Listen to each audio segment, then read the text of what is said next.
یہ جو نفس ہے، کیا یہ انسان کے وجود اور روح کی کیفیات ہے؟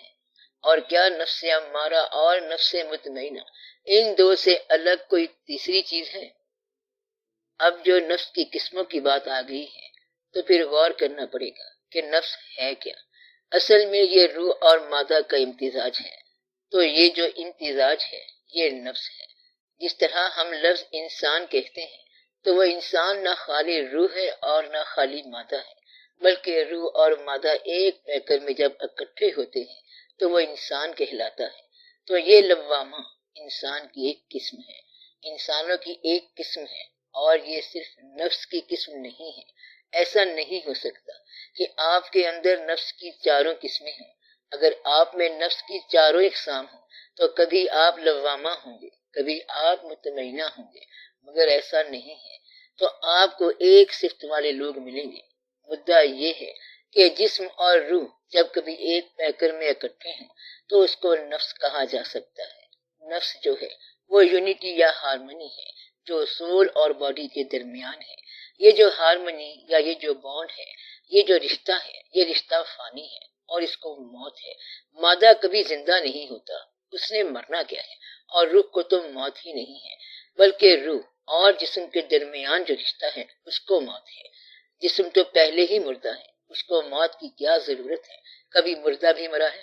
تو مردہ تو مرتا نہیں ہے، روح جو ہے وہ زندہ ہے، لہٰذا اس کو موت نہیں۔ تو کون سی چیز ہے جس کو موت ہے؟ وہ اس رشتے کا نام ہے، یعنی یہ جو رشتہ ہے سول اور باڈی کا، یہ ختم ہو جائے گا، یعنی مین اس رشتے کا نام ہے۔ ایز اے مین یا ایز اے ہیومن بینگ۔ اب آپ غور کریں کہ آپ لوگوں کو نفس واحد سے پیدا کیا گیا ہے، یعنی ایک انسان سے۔ یہاں پر نفس سے مراد انسان ہے، تو کل نفس ذائقۃ الموت، جہاں تک سارے انسان ہیں وہ سب انسانی پیکر میں ہیں، اور یہ باڈی اور سول کا کمبینیشن ہے۔ اس نے ایک دفعہ موت کو چکھنا ضرور ہے، یعنی یہ جو یونٹی ہے یہ ٹوٹے گی ضرور، کیونکہ یہ عارضی ہے، سول پرماننٹ ہے۔ مادہ کی حقیقت یہ ہے کہ جس مٹی سے آیا ہے مٹی میں واپس چلے جانا ہے، اور روح لامکاں کی مسافر ہے، اسے لامکاں میں واپس چلے جانا ہے۔ اس کی مثال لوگ یوں دیتے ہیں کہ اگر کوئی تیز رفتار اڑنے والا پرندہ، مثلا شاہین، زمین پر کوئی چیز دیکھے تو اس نے جھپٹا مارا اور اس چیز کو اٹھایا، پھر اس نے دیکھا کہ یہ تو مری ہوئی چیز ہے، اس نے واپس پھینک دی اور وہ چیز واپس گر گئی۔ اب جتنی دیر وہ مری ہوئی چیز اس کے پنجے میں تھی اڑتی رہی تھی، اور جب اس نے پنجے میں سے چھوڑ دیا تو وہ مردہ مردوں میں جا ملا۔ تو جب تک آپ کی روح اس مادے کو چلانے والی ہے اور اس گھوڑے کی سوار ہے، وہ اسے چلا رہی ہے، اور جب سوار نے گھوڑا چھوڑ دیا تو گھوڑا تو لکڑی کا ہے، وہ وہیں بیٹھ جائے گا۔ اس لیے یہ کمبینیشن تو یہیں ختم ہو جانا ہے۔ اور جب کبھی آپ سے سوال پوچھا جائے گا کہ بتاؤ کہ تم نے دنیا میں کیا کھایا پیا ہے، تو یہ کمبینیشن قائم ہونا ضروری ہے۔ دوبارہ زندگی کا مطلب یہ ہے کہ روح تو مری نہیں، اس نے زندہ کس لیے ہونا ہے، وہ تو آلریڈی ایگزسٹ کر رہی ہے۔ اور جس روح نے ایک بار مٹی کا پیکر استعمال کیا اور انسان بنی، وہ دوبارہ بھی پیکر استعمال کر لے گی، تو پھر آپ اس فارم میں آ جائیں گے اور اس کیفیت میں آ جائیں گے۔ کیونکہ اگر کوئی انسان دانا ہے اور وہ دانا ایک غلطی کرے تو اس کی دانائی میں ایک سوال ہو سکتا ہے۔ آپ اگر اب بوڑھے ہو گئے ہیں اور بچپن میں آپ نے کوئی غلط کام کیا تھا تو اس کا اب سوال نہیں کر سکتے کہ تم نے کیوں کیا۔ اسے اگر یوں کہیں کہ جب تو بچہ تھا تو یہ کام کر کے بھاگا کیوں تھا، تو وہ کہے گا کہ وہ تو بچہ تھا، میں کہاں تھا، بھاگا تو بچہ تھا۔ بچہ جب ختم ہو گیا تو اب آپ اس سے بچپن کے بارے میں سوال نہیں کر سکتے، کیونکہ اب وہ بچپن نہیں ہے۔ تو جس عمر میں آپ سے کوئی غلطی سرزد ہو گئی ہے تو اسی عمر میں سوال ہوگا۔ آپ کی اعمال کی باز پرس اس وقت ہوگی جب آپ کو اعمال کی کیفیات عطا کی جائیں، یعنی جس وقت آپ سے پوچھا جائے گا کہ یہ بات کیوں کی ہے، تو پھر آپ کو وہی حالت عطا کی جائے گی۔ اللہ تعالیٰ نے ارشاد فرمایا کہ آپ کو دوبارہ اسی جامع میں اسی حالت میں پیش کیا جائے گا تاکہ آپ جواب دیں۔ تو بچپن کے اعمال بچپن کے اندر، آپ کے بچپن کے بارے میں جب پوچھا جائے گا تو آپ کو بچپن دے کر پوچھا جائے گا، اور جوانی کے بارے میں پوچھا جائے گا تو جوانی دے کر پوچھا جائے گا، کیونکہ پہلے جوانی میں آپ سے عمل ہوا ہے۔ اب اللہ کریم نے یہ فرمایا ہے کہ میں نے پہلے جوانی دی ہے دوبارہ جوانی دے کر پوچھ لوں گا۔ بوڑھے آدمی سے جوانی کے اعمال نہیں پوچھ سکتے۔ پوچھیں گے کون آدمی تھا، کہے گا جوان تھا۔ اگر جوانی کے عمل کے بارے میں پوچھا جائے کہ تو نے اتنا کھایا پیا کیوں تھا، تو وہ کہے گا پہلے بد ہضمی ہے، کھانے پینے کا ذکر کہاں سے کر رہے ہوں۔ اس لیے جوانی کی حالت میں جوانی کا سوال ہوگا، بڑھاپے کی حالت میں بڑھاپے کا سوال ہوگا۔ جب یہ پوچھا جائے گا کہ تم نے اولاد کے ساتھ کیا نیکیاں کی ہیں، تو پھر آپ کو صاحب اولاد بنا کر پوچھا جائے گا۔ گویا کہ اللہ کریم جب زندگی کے بارے میں آپ سے سوالات کریں گے تو زندگی کی بتدریج نفس کی حالتوں میں سوال ہوں گے، یہ نہیں کہ کس عمر کی بات ہے اور کس عمر میں پوچھ رہے ہیں۔ کہیں گے وہ جو سامنے درخت ہے تو نے اس کا پھل کیوں توڑا تھا، کہتا ہے اب تو بینائی نہیں ہے، آپ درختوں کی بات کیوں کر رہے ہو۔ تو یہ سوال بینائی دے کر پوچھا جائے گا، لہذا سائل کو اور کینڈیڈیٹ کو جس کو سوال محاسبہ ہونا ہے اس کو اس حالت میں رکھ کر پوچھا جائے گا کہ بتا اب کیا کیفیت ہے۔ اس وقت تو تم نے نہیں غور کیا، لیکن اب تو میں موجود ہوں، اب غور کر کے غلطی ہے کہ نہیں ہے۔ تو وہ کہتا ہے کہ غلطی ہو گئی ہے، تم نے پہلے غلطی کیوں نہ مانی؟ پھر وہ کہتا ہے جی معافی دے دیں تو اس کا کل معاف ہو جائے گا۔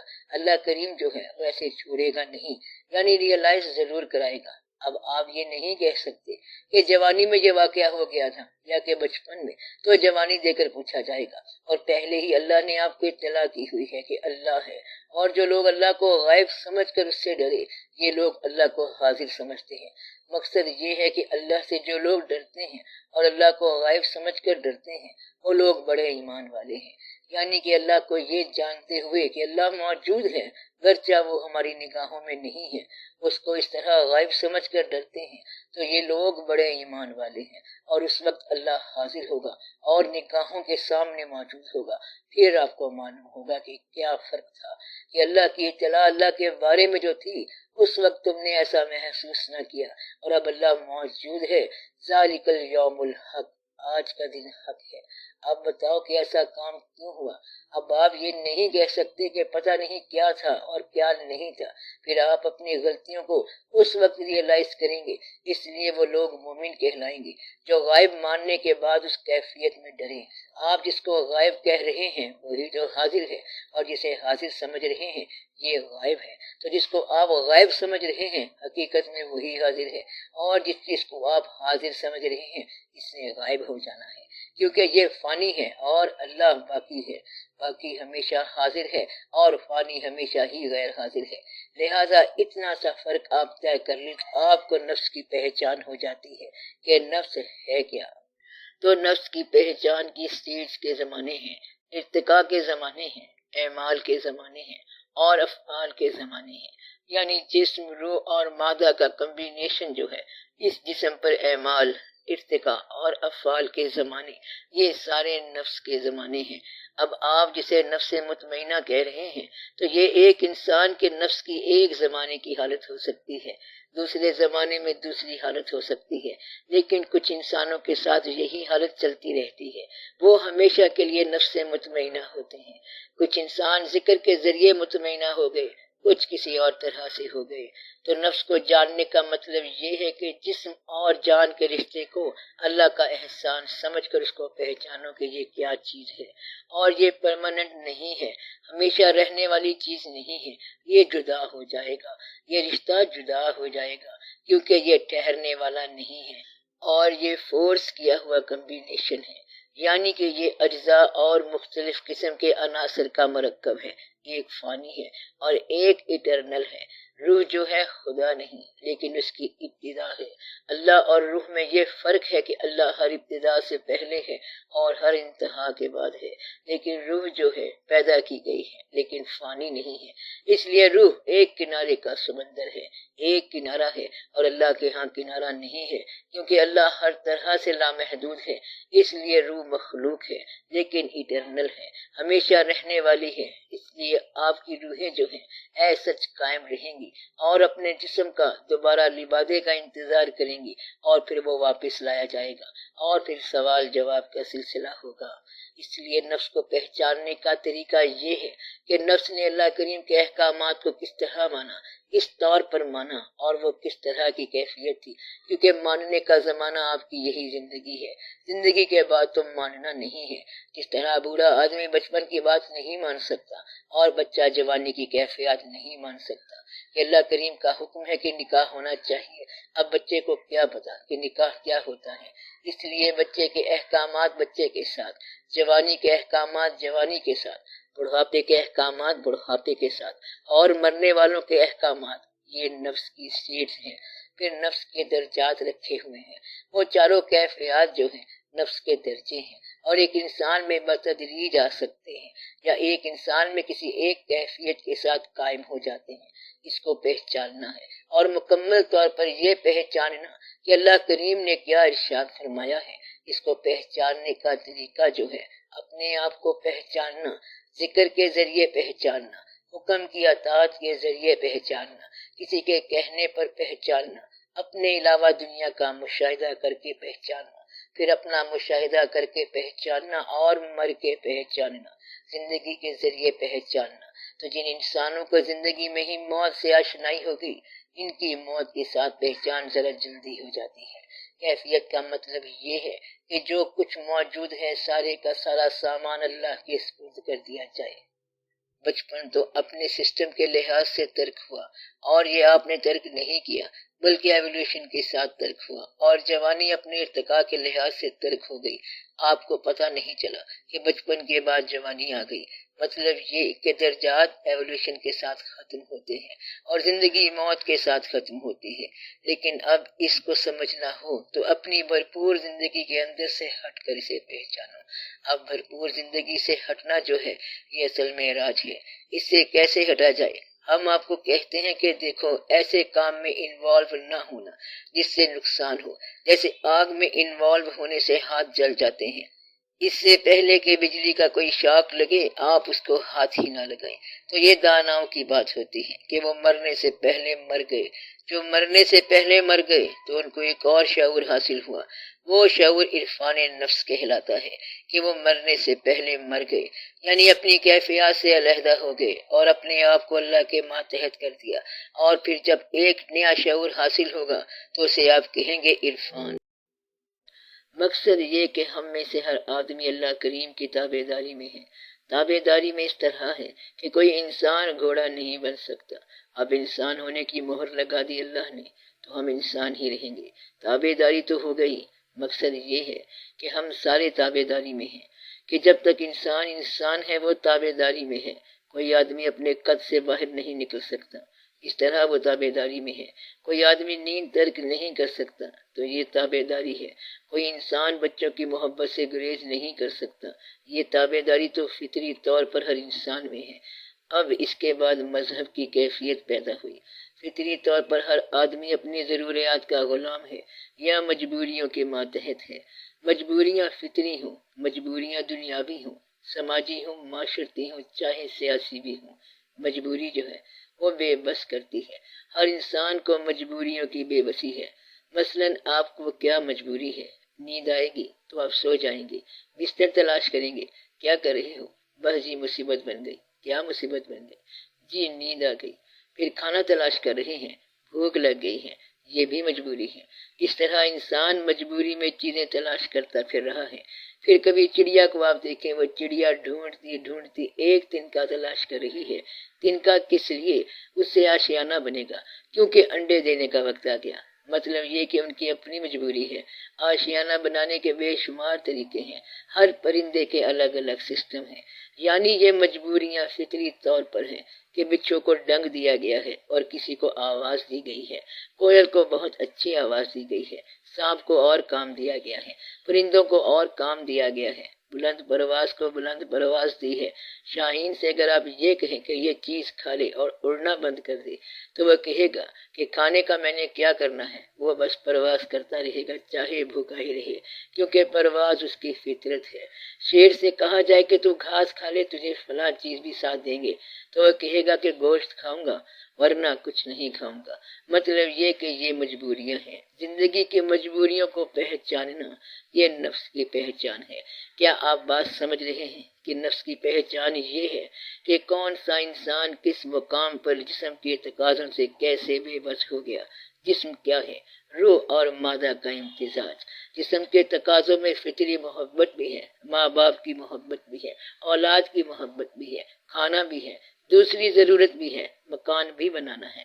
تو یہ سارے کا سارا کاروبار فطری ہے اور یہ سارا نفسانی ہے۔ اب جتنا کاروبار سیکولر ہے، لا مذہب دنیا کا سارا کارخانہ جو ہے، یہ سارا عرفان نفس ہے، جس میں اسپیس کو دریافت کرنا، چاند پر جانا، سائنس کو دریافت کرنا، زمین کی پہنائیوں میں جانا، یہ ساری زولوجی، باٹنی، سائنس، ساری سوشل سائنسز، نفسیات، فلسفہ، وجودیت، موجودیت، یہ سارے کا سارا نفس ہے۔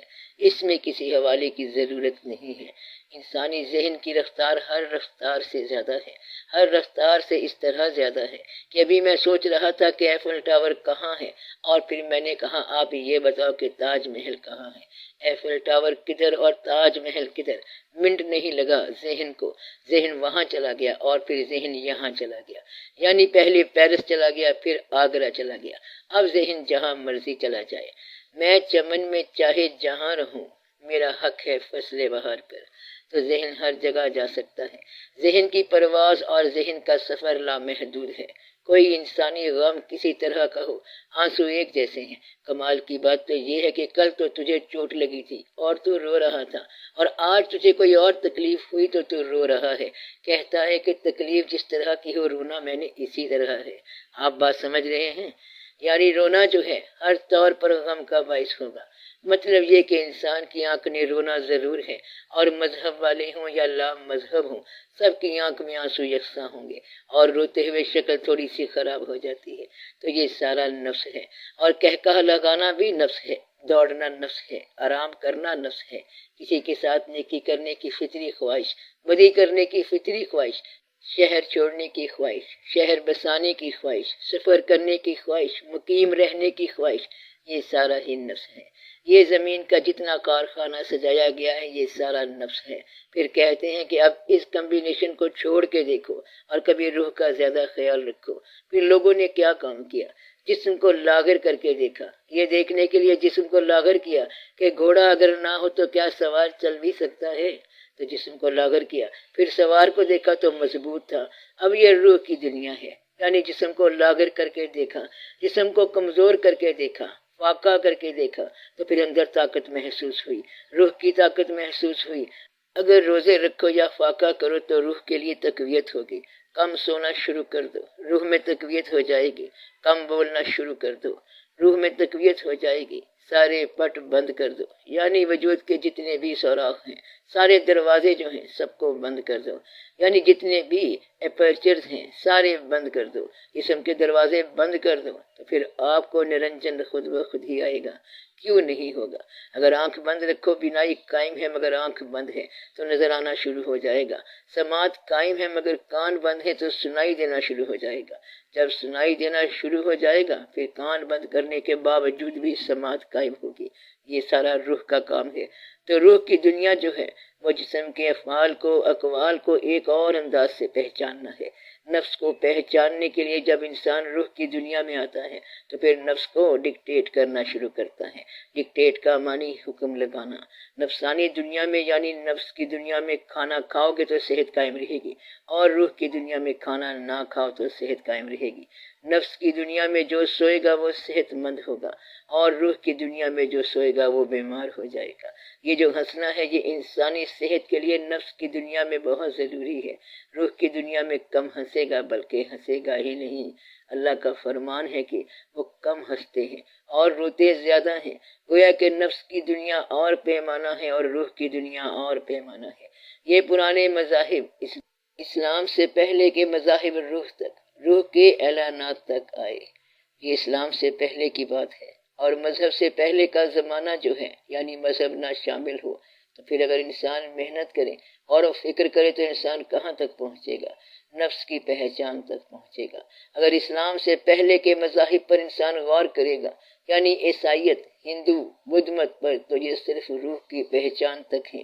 اسلام نے جو اس میں اضافہ کیا وہ یہ ہے کہ اس نے کہا بات یہ ٹھیک ہے کہ تم ٹھیک کہہ رہے ہو کہ نفس کی پہچان بھی ہونی چاہیے، روح کی پہچان بھی ہونی چاہیے، مگر اس سارے کے اندر ایک نئی چیز ہے۔ کبھی آپ نے غور نہیں کیا کہ مادہ تو مادہ ہے، روح تو روح ہے، روح اور مادہ کی جو کیفیات ہیں یہ بھی ہیں، لیکن ایک اور چیز پر غور کرو کہ تیری آنکھ کے اندر ایک بینائی ہے اور کائنات کے اندر ایک روشنی بھی ہے۔ تو اسلام نے نیا تصور دیا، وہ تھا نور کا تصور، نورانی اللہ کا جو تصور ہے یہ اسلام نے شامل کر دیا۔ پھر نفس بھی پیچھے رہ گیا، روح بھی پیچھے رہ گئی۔ اب آپ نور من نور اللہ کی طرف آؤ۔ آپ میری بات سمجھ رہے ہیں؟ یہ پہچان کا سب سے انتہائی درجہ ہے کہ آپ نور کو پہچانو، مثلا یہ کہ یہ کائنات مرکہ نور ہے، یعنی کہ مرکہ وجود تو تھا ہی صحیح، اور مرکہ روح آپ نے دیکھا کہ اس کے اندر چلتا پھرتا جہان ہے، لیکن اصل میں یہ کائنات مرکہ جمال ہے۔ اب جمال کو جب پہچاننا ہے تو روح، مادہ اور نفس سارے ہی اس کے تابع ہو گئے، کیونکہ آگے جمال ہے اور جمال کے آگے کچھ اور نہیں ہے۔ تو یہ اشتیاق کی دنیا ہے، یہ لگن کی دنیا ہے۔ جس طرح آپ کا دوست ہے، وہ لڑکا ہو یا لڑکی ہو، دوست جو ہے یہ نفس ہے، اور دوستی کرنے والا بھی نفس ہے، لیکن اگر دوستی کی لگن تیز ہو جائے، روح کے اندر داخل ہو جائے، اس کے اندر فضل الہی شامل ہو جائے، مجاز سے حقیقت بن جائے، تو وہ نور میں شامل ہو گیا۔ تو جب تک رانجھا اپنے پنڈ میں تھا، نفس تھا، ہیر اپنے پنڈ میں تھی تو نفس تھی، محبت شروع ہو گئی تو روح کی دنیا شروع ہو گئی۔ لیکن جب رانجھا رانجھا کر دی نی میں آپے رانجھا ہوئی، تو پھر یہ نور کی کیفیت شروع ہو گئی۔ گویا کہ جب نور کی کیفیت شروع ہو جائے وہاں مقام اور ہو جاتا ہے، فنا بھی پیچھے اور بقا بھی پیچھے۔ تو مادہ فنا، نفس فنا، روح بقا اور نور فنا و بقا، دونوں سے ماورا۔ اب آپ کو بات سمجھ آنی چاہیے کہ ہم جب تک اللہ کی صفات کی پوجا کرتے ہیں تو ہم زیادہ سے زیادہ بقا کی پوجا کرتے ہیں، بقا سے ماورا کی طرف ہم نہیں جا سکتے۔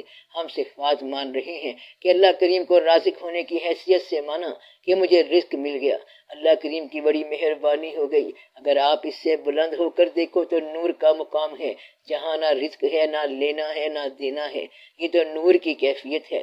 اللہ تو اللہ ہے، اللہ جو ہے یہ مذہب سے بلند ہے۔ اللہ نے آپ کے لیے اسلام رکھا، آپ اسلام میں رہو، کیونکہ آپ کو حکم میں رہنا ہے، آپ کے لیے یہ اسلام کا حکم ہے۔ لیکن اسلام کے علاوہ بھی کائنات ہے۔ اب چاند مسلمان ہے کہ کافر؟ آپ بتاؤ۔ چاند نہ مسلمان ہے نہ کافر ہے۔ اب اگر چاند سے محبت ہو گئی ہے تو آپ چاند میں مست ہو گئے، آپ نہ کافر رہے نہ مومن رہے۔ سورج سے محبت ہو گئی، نہ آپ کافر رہے نہ مومن رہے۔ کائنات سے محبت ہو گئی، نہ آپ کافر رہے نہ مومن رہے۔ یعنی خالق کی تخلیق سے یا مخلوق سے ہمارا رنگ یک رنگ ہو گئے۔ جب ہمارا رنگ یک رنگ ہو جائے تو آپ کا مذہب کیا ہوگا؟ آپ مذہب سے ماورا ہو گئے، اور یہ اتنا مشکل مقام ہے کہ اس کے اندر انسان سر کے بل گرتا ہے۔ ساتھ ہی یہاں پر وارننگ ہے، اس لیے بڑے بڑے فقیر جب اپنی مستی میں بلند ہوتے ہیں تو کہہ جاتے ہیں کہ کافر عشق ہوں میں بندہ اسلام نہیں، اور فقر سکھانے والے پیر خانے کے لوگ کہتے ہیں کہ ہمیں کوئی پتہ نہیں ہے کہ کیا ہے کفر اور کیا ہے اسلام۔ ہم تو ایک ہی بات جانتے ہیں کہ اللہ کا امر چل رہا ہے، اور وہ چاہے تو اسلام ہی اسلام ہے، اور وہ چاہے تو کفر ہی کفر ہے۔ ہم کافر کو مارتے رہیں اور آپ اسے خوراکیں دیتے رہیں، آپ انہیں اسلحہ دیتے جائیں اور ہم بد دعا دیتے جائیں، تو بد دعا کیا کرے گی؟ اللہ مارنا چاہے تو خود ہی مار دے۔ اب آپ یہ غور کریں کہ اللہ کے بارے میں انسان کا جو نقطۂ نظر ہے، خیال ہے، وہ ہر انسان کا الگ ہے، حالانکہ اللہ ایک ہے۔ جس انسان کو ماپ کے تول کے خوراک ملی ہے وہ کہے گا کہ اللہ بہت ڈاڈا ہے، اور جس انسان کو بغیر حساب کے ملا ہے وہ کہے گا کہ اللہ ہی اللہ ہے، رونق ہی رونق ہے۔ یہ اس لیے کہ اسے بغیر حساب کے ملا ہے۔ اب جس آدمی کو شکل خوبصورت ملی ہے وہ کہے گا کہ اللہ بڑا سخی ہے، اگر شکل میں ذرا کمزوری ملی ہے تو وہ کہے گا کہ اللہ کریم پتہ نہیں کہ کیا کیا کرتا رہتا ہے، اور اگر اس شکل کو چاہنے والا مل جائے تو ساتھ ہی اسی شکل کا شکر ادا کرتا ہے۔ اس لیے اللہ کریم نے ایک بات بتائی ہے کہ دین کی پابندی میں یہ دین کے مقامات ہیں، اور اللہ آپ ان مقامات سے بلند ہے کہ ہمارا منہ خانہ کعبہ کی طرف ہے اور اللہ تمہارے دل میں۔ اور اگر یہ بات ہو کہ مومن کا دل عرش اللہ ہے تو پھر آپ دل کی دنیا میں داخل ہوئے، پھر آپ باہر کے مسافر تو نہ رہ گئے بلکہ آپ تو اندر کے مسافر ہو گئے۔ اب یہ مقام عجیب سا مقام ہے کہ اللہ کو دریافت کرنا ہے اللہ کے حوالے سے۔ ہم صفات کے حوالے سے دریافت کرتے ہیں کہ یہ قہار ہے، یہ جبار ہے، یہ رؤوف ہے، یہ رحیم ہے، یہ گناہ ہے، یہ معافی ہے، یہ غلطی ہے اور یہ توبہ ہے۔ اللہ کریم ان سب سے مابرہ ہے، بلند ہے۔ اب اللہ کی صفات کو ماننے والا صفات تک پہنچے گا، اور صفات جو ہیں اس سے متضاد بھی اللہ کی ہیں، اس لیے اللہ آپ کو سمجھ نہیں آتا۔ ایک آدمی عبادت کرتا رہتا ہے تو اس کو قرار ملتا ہے، سکون ملتا ہے۔ دوسرے کو کچھ حاصل ہوا، 10 روپے مل گئے، عبادت کرنے کے بعد دکان چل پڑی، اس نے بڑی عبادت کی ہے، اور ساتھ والا جو پڑوسی ہے اس کی دکان بغیر عبادت کے چل رہی ہے، اور ہم پر اللہ نے بڑا فضل کیا، پیر صاحب خوش ہو گئے۔ ایک انگریز آتا ہے اور کتنے ہی پیسے وہ پھینک کر چلا جاتا ہے۔ یعنی ہم بڑی دعا کرتے ہیں، وظیفے پڑھتے ہیں، پھر دستے غیب سے 50,000 روپے مل گئے، اور ادھر سے امریکن ایڈ آ گئی ہے کہ 3 ارب روپے دے دو، پاکستان کو واپس نہیں مانگنا۔ ہماری کیفیات میں غوث کا لفظ جو ہے عطا کرنے والے سخی کی بات ہے، اور ہم دیکھتے ہیں کہ امریکہ اور روس والے کافر ہیں اور کروڑوں روپے مفت دے دیتے ہیں کہ آپ کو ایڈ چاہیے، چلو یہ لے لو، 2 ارب روپے فی الحال لے لو، باقی بعد میں دے دیں گے، کوئی مسئلہ نہیں۔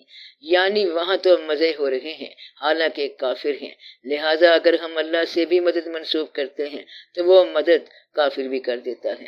اللہ شفا دینے والا ہے تو UCH کیا کر رہا ہے، یعنی امریکن ہسپتال، تو آپ کو ہسپتال کی ضرورت کیا ہے اگر اللہ شفا دینے والا ہے؟ گویا کہ یا تو ہمیں یہ یقین نہیں ہے کہ اللہ شفا دیتا ہے، یا پھر ہسپتال بھی شفا دیتا ہے۔ اگر ہسپتال بھی شفا دیتا ہے تو پھر آپ یہ نہ کہو کہ اللہ شفا دیتا ہے۔ شفا کا تعلق ڈاکٹر کے ساتھ ہے اور اللہ کا تعلق کسی اور بات سے ہے۔ آپ کو بات سمجھ آئی؟ آپ بڑی مشکل سے بچے میڈیکل کالج میں داخل کراتے ہیں، گویا کہ ڈاکٹر بنے گا، شفا ہوگی اور مریضوں کا پیسہ بھی صاف کرے گا اور بیماری بھی صاف کرے گا، یعنی دونوں کام کرے گا۔ جو بھی صفت آپ اللہ کی بیان کریں، کوئی سی بھی آپ بات کریں، وہ صفت کہیں نہ کہیں انسانوں میں پائی جائے گی۔ اللہ ذات جو ہے وہ صفات سے ماورا ہے۔ اللہ کریم نے آپ کے سمجھنے کے لیے کچھ صفات بتائی ہیں کہ میں معاف کرنے والا ہوں، رؤوف ہوں، رحیم ہوں، اور اول بھی ہوں، آخر بھی ہوں، ظاہر بھی ہوں اور باطن بھی ہوں۔ اب ظاہر بھی وہ ہے، باطن بھی وہ ہے، اور اگر ہم اسے اندر سمجھیں تو باہر کون ہے، باہر دیکھیں تو پھر اندر کون ہے، تو پھر اندر بھی وہ ہے، باہر بھی وہ ہے، پھر میں کون ہوں؟ بات تو اتنی رہ گئی کہ اندر بھی وہ ہے، باہر بھی وہ ہے، پھر درمیان میں کون ہے؟ تو یہ صفات کی دنیا ہے، اور اگر آپ ذات کی دنیا میں داخل ہو جائیں تو جلوہ ذات سے ذات کی دنیا میں پہنچنے والا مقام نور سے متعارف ہوتا ہے۔ نور جو ہے نفس اور روح دونوں سے بلند ہے، گویا کہ دنیا کا سفر، پہلا سفر نفس کا سفر ہے اور ضرورت کا سفر ہے۔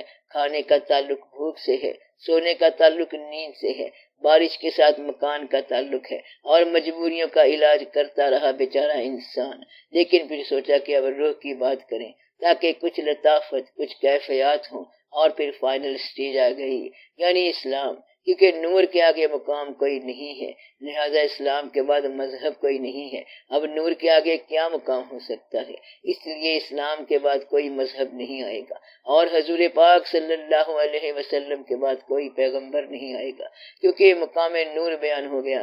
مقام نور کا معنی ہے جلوہ نور اور اللہ کریم کی ذات، تو یہ ایک ایسی بات ہے جس کے آگے کوئی مقام ہی نہیں۔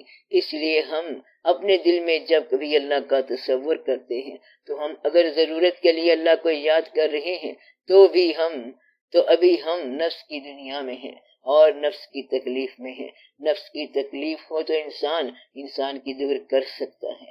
یعنی اگر آپ کو نیند نہیں آتی تو ہم آپ کو دوائی دے دیتے ہیں کہ دوائی کھا لی جائے تو نیند آ جائے گی۔ نفس کی بیماری کا علاج انسان کر سکتا ہے، یعنی کوئی دوسرا انسان۔ اگر آپ کے پاس پیسہ نہیں ہے تو کسی بھائی سے مانگ لو، یہ نفس کا علاج ہو گیا۔ چھوٹے موٹے نقائص ہیں یہ دور ہو جائیں گے۔ نفس کا علاج، نفس کی ضروریات، نفس کی مجبوریاں دوسرا انسان ایک انسان کے لیے پوری کر سکتا ہے۔ یہاں پر انسان ہی قادر ہے، یعنی نفس کی دنیا میں انسان وہ تکلیف دور کر سکتا ہے کہ جو تکلیف نقصان کا باعث ہے۔ روح کی دنیا میں دعا کی ضرورت ہوتی ہے۔ مثلا ایک انسان کو دوسرے انسان سے محبت ہو گئی اور وہ انسان جو عام لگتا ہے اب ہماری طرف مائل نہیں ہوتا، یہاں پر دعا کی ضرورت پڑ گئی تو وہ انسان جو ہے اس کو باقی انسانوں سے ممتاز بنا رہا ہے کیونکہ محبت ہو گئی ہے۔ اگر سارے بچے زندہ ہیں تو کوئی پتہ نہیں، اور جب اپنا بچہ بیمار ہوا تو اس نے کہا کہ ساری دنیا بیمار ہے۔ اب یہ روح کا رشتہ ہو گیا تو روح کے رشتے میں اپنائیت آ گئی تو نور کے رشتے میں الہیات آ جاتی ہے۔ بس اللہ کے حوالے سے بات کرنی ہے، دشمنی بھی اس کے حوالے سے اور دوستی بھی اس کے حوالے سے۔ اور نور کا رشتہ جو ہے یہ پھر اور ہی کیفیت ہے، کس کو زیادہ دے دو اور اس کو کم دے دو۔ وہ کہتا ہے کہ ہم دونوں ایک وقت پر آئے ہیں لیکن اس کو زیادہ کیوں دیا گیا ہے؟ تو وہ کہتا ہے کہ یہ فرق تو خدا کی طرف سے ہے، تم نہیں سمجھ سکتے، حالانکہ دونوں اکٹھے آئے، کمرے میں اکٹھے داخل ہوئے ہیں۔ وہ کہتا ہے کہ ایک کو ساری بادشاہی دے دو اور دوسرے کو کہتے ہیں کہ تم پھر کبھی آ جانا۔ اس میں انصاف کی بات نہیں ہوتی ہے بلکہ اس میں مشیت کی بات ہوتی ہے۔ یہی وجہ ہے کہ امیر خسرو جائے تو یہ دل بھر ہو کر باہر نکلے اور باقی لوگ جائیں تو پھر وہ خالی رہ جائے۔ وہاں اور کیفیات ہوتی ہیں۔ الہیات کے حساب سے نور کی دنیا میں اللہ کا منشا ہے۔ اسلام کے احکامات جو ہیں یہ درمیانے لوگوں کے لیے ہیں تاکہ آپ کی روح درست رہے، آپ صاف ستھرے رہو، ایک ملت بن جاؤ، دنیا میں کامیاب ہو جاؤ۔ یہ تو کوئی کام نہیں کہ مسلمان ہندوؤں پر حاوی ہو جائیں اور ہندو کلمہ پڑھ لیں اور مسلمان ہو جائیں تو اللہ کریم کو کیا فرق پڑا؟ اگر یہی اللہ کا شوق ہو کہ کلمہ سب کو پڑھانا ہے تو اللہ کے لیے کیا مشکل ہے؟ ایک ساتھ میں اللہ ہی اللہ ہے، کوئی انکار کر سکتا ہے کیا؟ یہ ایک بات ہے اسلام سمجھانے کی۔ اصل بات یہ ہے کہ آپ صفات سے نکل کر ذات کے دائرے میں داخل ہوں تو یہ نور ہے، اپنے وجود سے نکلو تو یہ نفس ہے، اور محبت میں داخل ہو جاؤ تو یہ روح ہے، اور اللہ کی مشیت میں چلے جاؤ تو یہ نور ہے۔ وہ لوگ جو اللہ سے ڈرتے رہے غائب میں ان کے لیے مغفرت ہے۔ مقصد یہ ہے کہ اللہ کو دیکھے بغیر ڈرتے رہے کہ ہم اللہ سے ڈرتے ہیں حالانکہ اللہ سامنے نہیں آیا۔ تو وہ لوگ جو اللہ کے سامنے نہ آنے سے ڈرتے رہتے ہیں وہ لوگ اس وقت نہیں ڈریں گے جب اللہ سامنے ہوگا۔ اب ہے ڈرنے کا وقت اور آج اسے ڈر نہیں ہے، کیونکہ غائب میں ڈرنے والا صرف وہی ہوتا ہے جس کو شوق ہو۔ وہ صرف قانونی طور پر تو نہیں ڈرتا اور کبھی اللہ سے چھپ کر اپنا کام کر لیتا ہے، اور جس کو اللہ کا شوق ہو وہ کبھی ایسی بات نہیں کرے گا، ڈرتا رہے گا، اس کا شوق قائم رہے گا تاکہ کہیں ایسا نہ ہو کہ میرا تعلق کمزور ہو جائے۔ وہ ایمان سے آگے کی بات ہے۔ اس طرح سلطان العارفین رحمت اللہ نے کہا، ایمان سلامت ہر کوئی منگدا کہ عشق سلامت کوئی ہو، یعنی جو عشق سلامت مانگے یہ اسلام سے آگے کی بات ہے۔ جہاں عشق جاتا ہے وہاں ایمان کو خبر نہیں ہوتی۔ عشق الہی نور ہے، اس لیے یہ مقام قائم کیا گیا ہے، اور وہ لوگ اللہ سے ڈرتے رہتے ہیں۔ بزرگوں نے ڈر کی دو قسم کی مثالیں دی ہیں۔ سب سیاں رل پانی نو چلیاں تے کوئی آسی بھر کے، جنہاں نے بھر کے سرتے رکھیا او پیر دھرن ڈر ڈر کے، یعنی سب سہیلیاں مل کے پانی بھرنے چلی ہیں مگر ان میں کوئی بھر کے آئے گی، اور جو بھر کے آئے گی وہ زمین پر احتیاط سے پاؤں رکھ کے چلے گی۔ خوف ان کو ہوتا ہے جن کے پاس مال ہوتا ہے، خوف اس کو ہوتا ہے جس کے پیٹ میں بچہ ہو کہ رفتار اور چال میں احتیاط رکھے۔ مقصد یہ ہے کہ اللہ کریم کی موجودگی جو ہے ایسا خوف پیدا کرتی ہے، اس قسم کا میٹھا خوف ہوتا ہے کہ کہیں ایسا نہ ہو کہ یہ رشتہ میری غلطی سے منقطع ہو جائے، ایسی غلطی نہ ہو، اور وہ ایسی غلطی اس لیے نہیں کرتا کہ کہیں یہ کیفیت ختم نہ ہو جائے۔ باقی کیفیت نفس ہے تو نفس وہی ہے جب مجبوریاں پیش آ جائیں گی، اور روح کی حالت میں مجبوریاں ختم ہو جائیں گی، اب اگر شطرنج کا شوق ہو تو مجبوریاں غائب ہو جاتی ہیں۔ اگر انسان مجبوری کا بندہ ہے تو سمجھو کہ نفسانی بندہ ہے بیچارہ، تو وہ کہتا ہے وہاں پر جانا ضرور ہے، دیکھو مجھے دوائی چاہیے تو علاج بھی کر لو اور دعا بھی کر لو، وہاں جانا ہے، شادی پر جانا ہے، چاہے ادھار لے کر جائے، تو یہ نفسانی بندھن ہیں، مجبوریاں ہیں۔ اگر مہمانوں کے لیے گھر میں کوئی چیز نہیں ہے تو کسی سے قرضہ لے کر کھانا نہ پکاؤ۔ آپ کے گھر میں اگر کوئی آئے تو جتنا کچھ ہے آپ اتنا ہی کرو، بجائے اس کے کہ آپ ادھر ادھر کی باتیں کرو۔ تو نفس جو ہے یہ مجبوریوں کا نام ہے۔ آپ دیکھو کہ آدمی کی زیادہ دنیا مجبوریوں کی دنیا ہے، نفس کی جکڑی ہوئی ہے۔ انسان بھاگا جا رہا ہے، آ رہا ہے، جا رہا ہے، صبح سے دوڑ رہا ہے بیچارہ، آگے آگے خواہش ہوتی ہے اور پیچھے پیچھے بندہ ہوتا ہے۔ کبھی مجبوری آگے آگے بھاگتی ہے اور بندہ پیچھے پیچھے ہوتا ہے، کبھی مجبوری چابک لیے پیچھے آتی ہے اور بندہ آگے آگے بھاگ رہا ہوتا ہے۔ مجبوری کے ہاتھ میں کوڑا بھی ہے اور یہ بھگاتی ہے انسان کو کہ ادھر جاؤ ادھر جاؤ، پھر وہ سوچتا پھرتا ہے کہ قرضہ دینا ہے، مجبوری ہے، پھر کوئی بات یاد آتی رہتی ہے، یہ سوچنے کی مجبوری ہے، تو مجبوری چین سے نہیں بیٹھنے دیتی، اور یہ ساری نفس کی بات ہے۔ اگر دوست مل جائے، مجبوری بے شک قائم ہو تو چین آ جاتا ہے۔ مجبوری وہی ہے، غریب ہی ہے، امیر نہیں ہوا، لیکن دوست مل گیا، کہتا ہے جی دوست مل گیا ہے، اب غریبی کا ڈر نہیں، حالانکہ دوست کوئی پیسہ تو نہیں ہے، لیکن وہ کیفیت بدل گئی۔ اور اگر اللہ کے ساتھ رشتہ ہو جائے تو پھر یہ سمجھ آتی ہے کہ دینے والے نے غریبی دی ہے، اس کا بڑا شکر ہے کہ غریبی اس نے دی ہے، تمہیں امیری جس نے دی ہے، تم امیری کا شکر ادا کرو اور ہم غریبی کا شکر ادا کریں۔ چٹھی تو ایک طرف سے آئی ہے، تیری چٹھی پر اور لفظ لکھے ہوئے ہیں، جبکہ میری چٹھی پر اور حرف لکھے ہوئے ہیں، اس لیے اگر بھیجنے والا ایک ہی ہے تو چٹھی جو بھی آئی ہے شکر کی بات ہے۔ اس لیے ان لوگوں کو جو منشا آشنا ہو جاتے ہیں،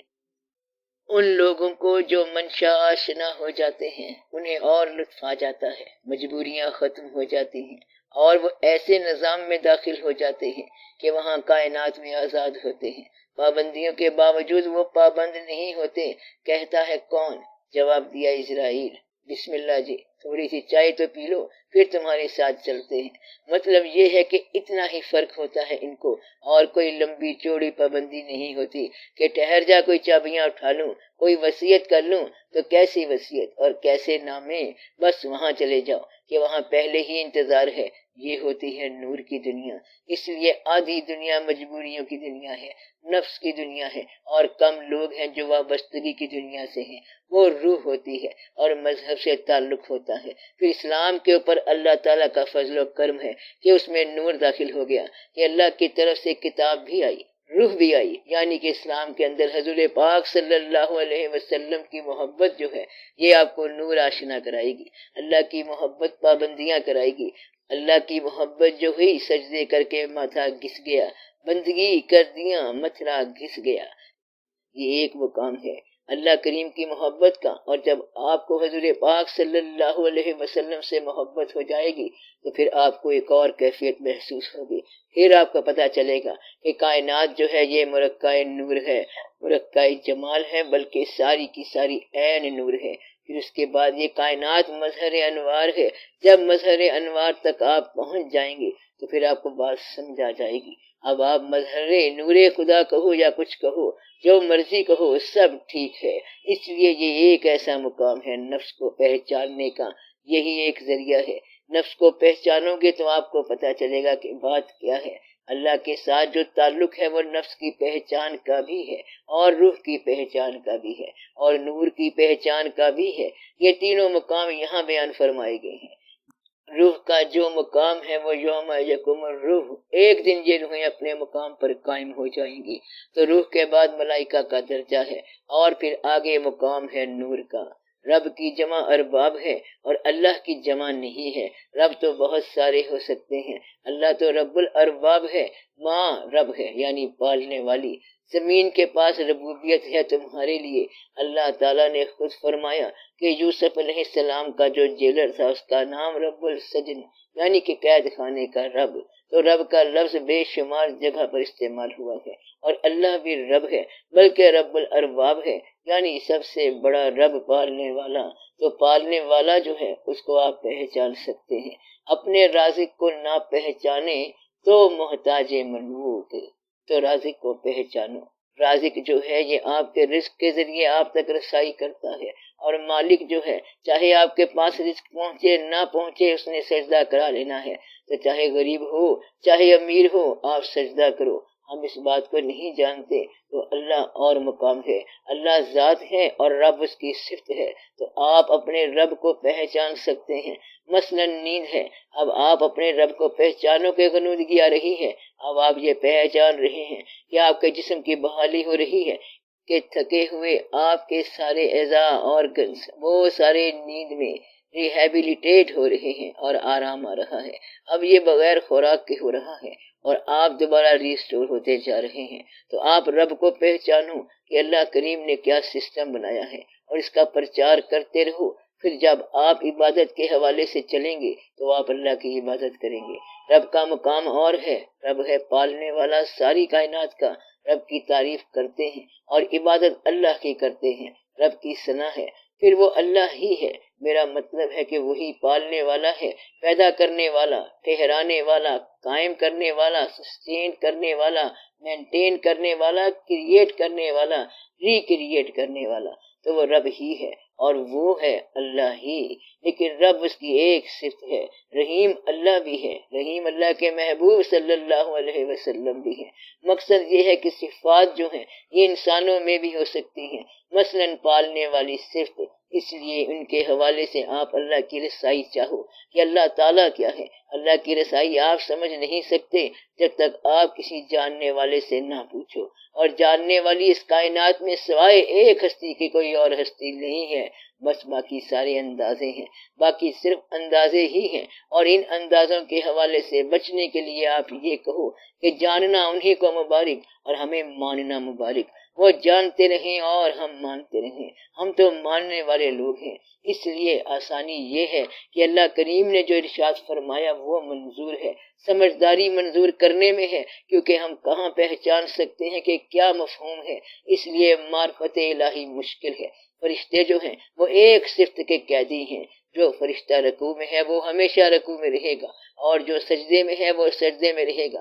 یہ ہے ان کی عبادت، لمبی عبادت، اس میں کوئی چینج نہیں ہے، وہاں پر نفس نہیں ہے، لطیف سی کیفیات ہیں اور وہ اسی حالت میں ہمیشہ ہیں۔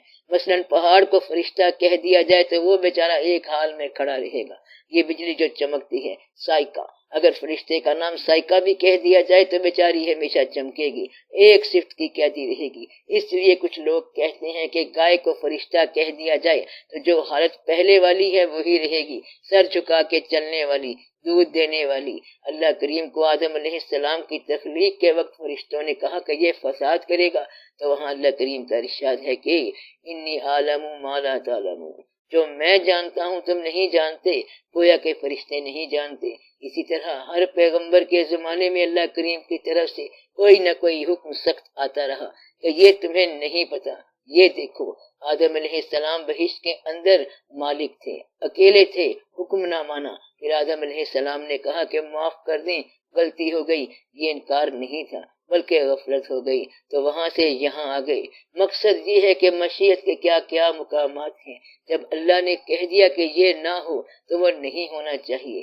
اسی طرح کسی پیغمبر کی واضح طور پر کوئی دعا منظور نہیں ہوئی، لیکن سرکار صلی اللہ علیہ وآلہ وسلم کے ساتھ کبھی ایسا واقعہ نہیں ہوا۔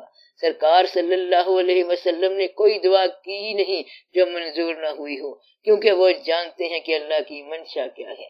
یہ نہیں ہو سکتا کہ سرکار صلی اللہ علیہ وسلم کی ذات سے، آپ صلی اللہ علیہ وآلہ وسلم کی زبان سے کوئی بات نکلے اور وہ نہ ہو۔ اس حد تک مشیت آشنا ہے، واحد ذات ہیں جن کے لفظ کی صداقت کبھی کمزور نہیں ہوئی۔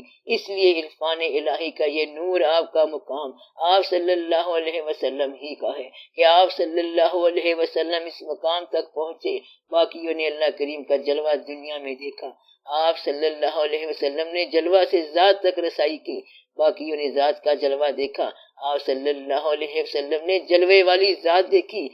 کہ واحد ذات آپ صلی اللہ علیہ وسلم ہیں کہ باقی جلوے دیکھتے رہے، ظاہر جلوے سارے جلوے جیسے بھی ہیں اللہ کے، اور آپ صلی اللہ علیہ وسلم نے جلوے والی ذات کا دیدار کیا، اس لیے یہ واحد آپ صلی اللہ علیہ وسلم کی ذات گرامی ہے کہ جو اس مقام تک پہنچی ہے۔ اس لیے آپ صلی اللہ علیہ وسلم جانتے ہیں اور ہم مانتے ہیں۔ کس طرح پردہ اٹھائے گا کوئی اس راز سے، بے خبر جبرائیل تک ہے آپ کی پرواز سے۔ آپ کی ذات گرامی ہر بلندی سے بلند، پست ہر آواز کا قد آپ کی آواز سے، صلی اللہ علیہ وآلہ وسلم۔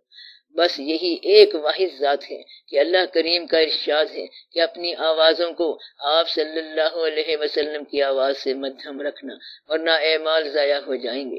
یعنی کہ آواز بھی اونچی نہیں نکالنی آپ صلی اللہ علیہ وسلم کے سامنے، تو یہ مقام صرف آپ صلی اللہ علیہ وسلم کا ہی مقام ہے۔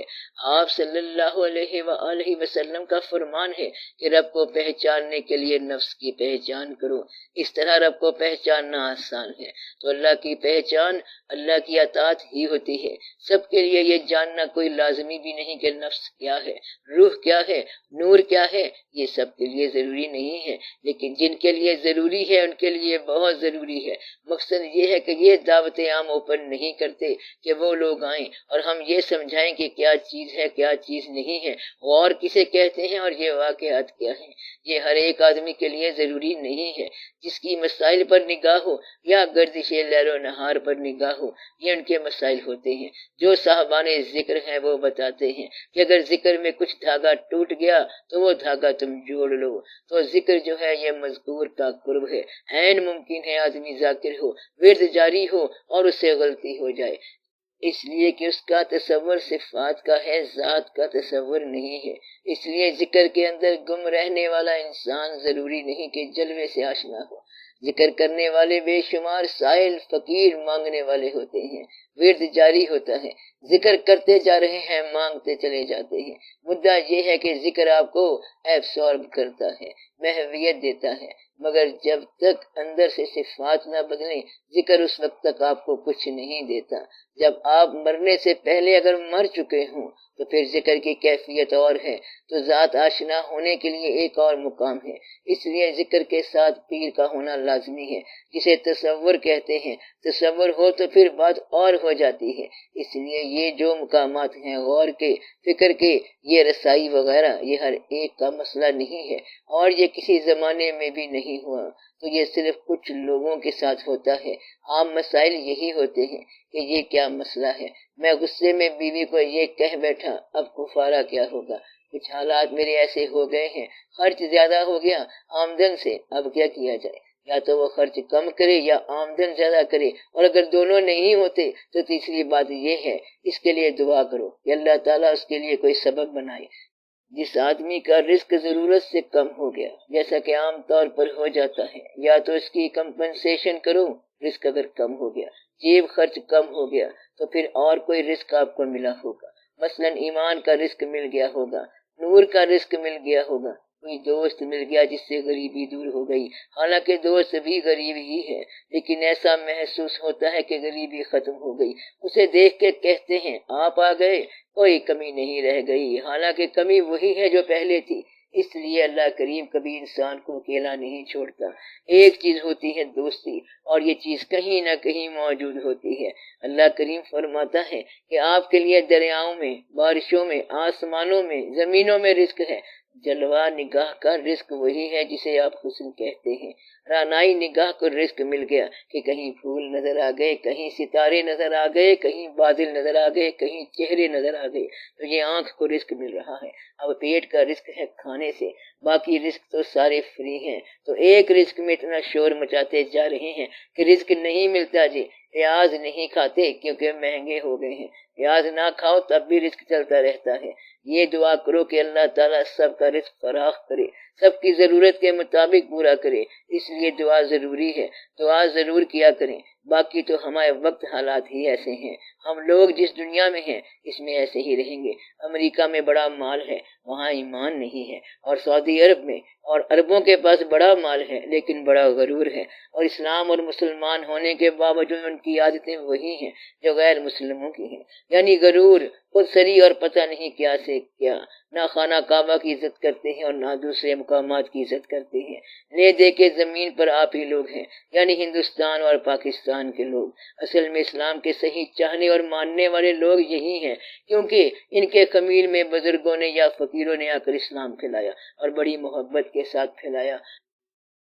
تو آپ یہ لوگ جو مسلمان ہیں یہ بڑے ہی صحیح معنوں میں مسلمان ہیں، اور آج کی نسل تک اسلامیات ہی پہنچی ہے، اسلام نہیں پہنچا، اور جلد سے جلوس ہی پہنچے ہیں، بیچاروں کے پاس صحیح بات نہیں پہنچی۔ ان کو بھی سمجھا دیا جائے گا کسی وقت۔ جو آدمی اللہ کے بارے میں کچھ دریافت کر چکا ہے تو وہ اس کی اپنی دریافت ہے، یہ اندازہ ہے، دوسرے پر مسلط نہ کرے۔ اللہ کریم نے جس کو بادشاہی دی ہے اسے دی ہے، تو پھر آگے سے ہم یہ کہہ سکتے ہیں کہ اللہ جس سے چاہتا ہے لے بھی لیتا ہے، کیونکہ بادشاہ اگر یہ کہتا ہے کہ اللہ جس کو چاہے دیتا ہے تو پھر عوام یہ کہتے ہیں کہ اللہ جس سے چاہتا ہے لے بھی لیتا ہے۔ وہ کہتا ہے کہ جو کرتا ہے اللہ کرتا ہے، تو دوسرا کہتا ہے کہ تو ٹھیک کہتا ہے۔ جب اس کا ہاتھ دوسرے کی گردن پر پڑا تو کہتا ہے کہ اب بول، جو کرتا ہے اللہ ہی کرتا ہے۔ تو کمزور آدمی یہ نہیں کہتا کہ جو کرتا ہے اللہ ہی کرتا ہے، طاقتور یہی کہتا ہے کہ یہ اللہ کی مرضی ہے جو کچھ ہو رہا ہے۔ کمزور آدمی کا اگر بس چلا تو طاقتور کو اڑا دے گا۔ اس لیے امیروں اور غریبوں کے اور حوالے ہیں، پھر بھی اس کے باوجود پاکستان میں محبت کے ساتھ عبادت کرنے والے لوگ اسلام میں ضرور ملیں گے۔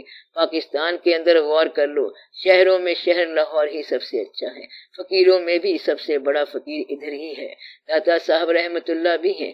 آپ خود ہی ادھر ادھر دیکھ لو پھر کے، آپ خود ہی اچھے ہو، اپنے آپ کی قدر کرو کہ آپ اچھے زمانے میں موجود ہو، آپ اچھی عبادتیں کر رہے ہو، اچھا سوچ رہے ہو۔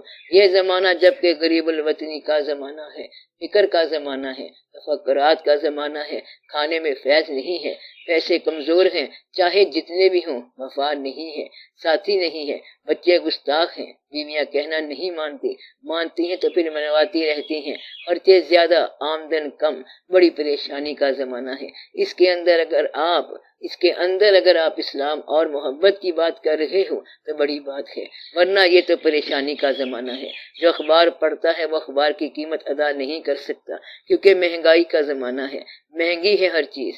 آپ کی ساری آمدن میں سے پانی والا بل لے جائے گا، واپڈا والا بل لے جائے گا، سوئی گیس والے بل لے جائیں گے، بس بل ہی بل چلے جائیں گے، بچے گا کچھ نہیں۔ اندازہ لگاؤ کہ آپ کی آمدن میں ڈاکٹر بھی شامل ہو گیا، خوراک تو خوراک ہے، دوائی بھی کھانی پڑ رہی ہے، گویا کہ خوراک کی بجائے دوائیاں کھانی پڑ رہی ہیں۔ فکر پیدا ہو گئی، مجبوریاں ایسی آ گئی ہیں کہ بڑی ہی مجبوریاں ہیں، گمراہی کے مضمون ہیں ہر طرف۔ جن لوگوں نے غیب کے ساتھ اللہ کو مانا اور ڈرنے والے ہیں ان لوگوں کے لیے مغفرت ہے۔ یہ بات یاد رکھیں کہ آپ کے پاس اللہ کریم کا بہت سارا رزق نہیں آیا، منی آرڈر نہیں آیا ہے، لیکن پھر بھی آپ ڈرتے ہیں، مانتے ہیں، یہ مبارک ہو۔ اللہ کریم آپ کے حالات میں بہتری کرے، آپ کو بھی آسانیاں عطا ہوں۔ یہ تو میں نہیں کہتا کہ آپ کے گھر سے تیل نکلے، لیکن یہ کہ مال تو آنا چاہیے، ایک آدھ بچہ باہر چلا جائے یا گھر بیٹھے مل جائے تب بھی ٹھیک ہے۔ ضرور تم نے بچہ باہر بھیجنا ہے، جدائیاں کیا کرنی ہیں، اللہ سبب بنانے والا ہے۔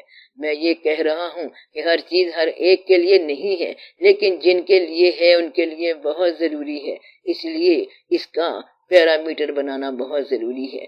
یہ خیال بڑا عرصہ بہت سے لوگ تلاش کرتے رہے ہیں، اللہ نے مہربانی کی ہے کہ آپ کو بیٹھے بٹھائے بات مل گئی ہے۔ تاریخ میں بہت کم بلکہ چند مقام پر یہ بات آئی ہے جب کہا جائے کہ سوال کرو، ورنہ عام طور پر ایسا نہیں ہوا، ورنہ تو لوگ بتاتے ہیں کہ یہاں پر صرف یہ سوال کرنا ہے، یہاں ایسا نہیں ہے۔ چلو اب دعا کرو دل سے اور سب کے لیے، اور اللہ کریم سب کو آسانیاں عطا فرمائے، سب کا بھلا، سب کی خیر۔ سب سے پہلی بات یہ ہے کہ آپ کے رزق میں برکت ہو، رزق میں برکت آ جائے تو بڑی رحمت ہو جاتی ہے، تعاون کرنے والے دوست بن جاتے ہیں، تو اسی زندگی کے اندر ہی انقلاب پیدا ہو جاتا ہے۔ اللہ مہربانی کرنے پر آ جائے تو بڑی ہی مہربانی ہو جاتی ہے، اس لیے جلد حالات ٹھیک ہو جاتے ہیں۔ تو اللہ تعالیٰ مہربانی فرمائے، آمین یا رب العالمین۔ صلی اللہ تعالی علی خیر خلقہ و نور عرشہ افضل الانبیاء والمرسلین سیدنا و مولانا حبیبنا و شفیعنا محمد وآلہ و اصحابہ اجمعین، آمین برحمتک یا ارحم الراحمین۔